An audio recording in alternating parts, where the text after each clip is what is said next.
Good evening दोस्तों आपको पता ही होगा कि पाकिस्तान में भूखमरी चल रही है।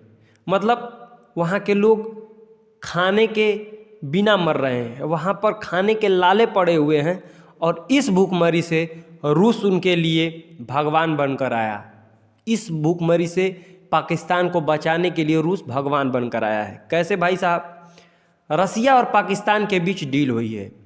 इस डील के तहत रसिया ने पाकिस्तान को 4,50,000 टन गेहूं देने की बात करी है और यह डील निश्चित हो गई है। निश्चित तौर पर यह शहबाज शरीफ की सबसे बड़ी सफलता है, क्योंकि इसके तहत वह पाकिस्तान में जो लोग मर रहे हैं उनको बचाने में भाई साहब सफल हो जाएंगे। अब ऐसा पाकिस्तान का हालत क्यों हुआ? तो दोस्तों आइए उस पर थोड़ा सा एक संक्षिप्त टिप्पणी देखते हैं। सर्वप्रथम कोरोना आता है और कोरोना आने से पूरी दुनिया ठप हो जाती है। चूँकि पाकिस्तान की ग्रोथ ऐसे भी नहीं होती है, क्योंकि अपनी ग्रोथ वह किस में करता है? आतंकवादियों को फंडिंग में करता है ताकि वो भारत को परेशान कर सके, और इसके तहत उसकी ग्रोथ ऐसे ही रुकी रहती है। कोरोना आने के कारण वह भी ग्रोथ रुक गई और उसकी ग्रोथ ऐसी रुकी कि उसका फॉरेक्स रिजर्व एकदम चौपट हो गया, न के बराबर हो गया। परंतु सबसे बड़ी बात है कि उसके फॉरेक्स रिजर्व के चौपट करने में कोरोना ने महत्वपूर्ण भूमिका तो निभाई ही निभाई, और सबसे महत्वपूर्ण भूमिका सीपेक कॉरिडोर है, चाइना पाकिस्तान इकोनॉमिक कॉरिडोर, जो कि चाइना से पाकिस्तान के ग्वादर पोर्ट को जोड़ेगा और उसके तहत वो अरब सागर में आसानी से आ जाएगा।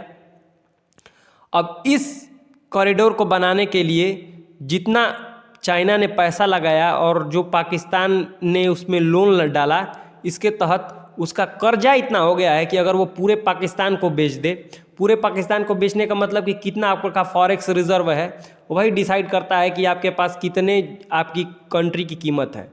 तो इस समय पाकिस्तान के फॉरेक्स रिजर्व में लगभग $7 बिलियन के आसपास है, और वो अभी मांगे हुए पैसे, और उस पर कर्जा बहुत सारे बिलियन डॉलरों का है। तो अगर वह पूरे पाकिस्तान को भेज दे फिर भी चाइना का कर्जा नहीं निकाल सकता है। तो एक तो यह कारण हुआ भूखमरी का।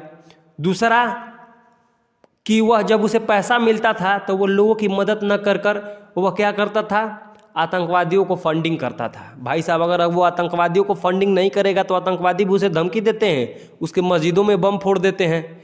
चाइना के जो लोग हैं, इंजीनियर हैं, वो सीपेक कॉरिडोर बना रहे थे, वहाँ आके गोलियाँ चला दिए धड़ धड़ धड़, तो उसे मजबूरी में क्या करना पड़ा? देना पड़ा। अब इन लोगों की मदद करी।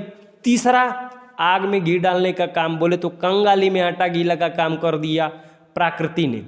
प्राकृतिक आपदा आ गई पाकिस्तान में, किसके रूप में? बाढ़ के रूप में। और वहाँ पर जो बची खुशी फसल थी, बोले तो 70 से 80% फसल को उसने क्या किया? बर्बाद कर डाला। अब इस आपदा के बाद उसकी हालत और ख़राब थी और ख़राब हो गई। अब उसने मदद मांगने के लिए विश्व से गुहार लगाई, भाई हमारी मदद कर दीजिए, हमारी मदद कर दीजिए, हमारी मदद कर दीजिए। पर कोई भी देश तब तक उसकी मदद करने नहीं आया जब तक कि पाकिस्तान ने यूएसए की मदद नहीं की अल जवाहिरी को मारने में, जो कि अफ़गानिस्तान में छिपा था। अब ये अल जवाहिरी कौन है? अल जवाहिरी 9/11 जो हमला हुआ था यूएसए पर, उसका मास्टरमाइंड है, और वह ओसामा बिन लादेन का गुरु माना जाता है। और इसको 10 सालों से ढूंढ रहा है कौन? अमेरिका।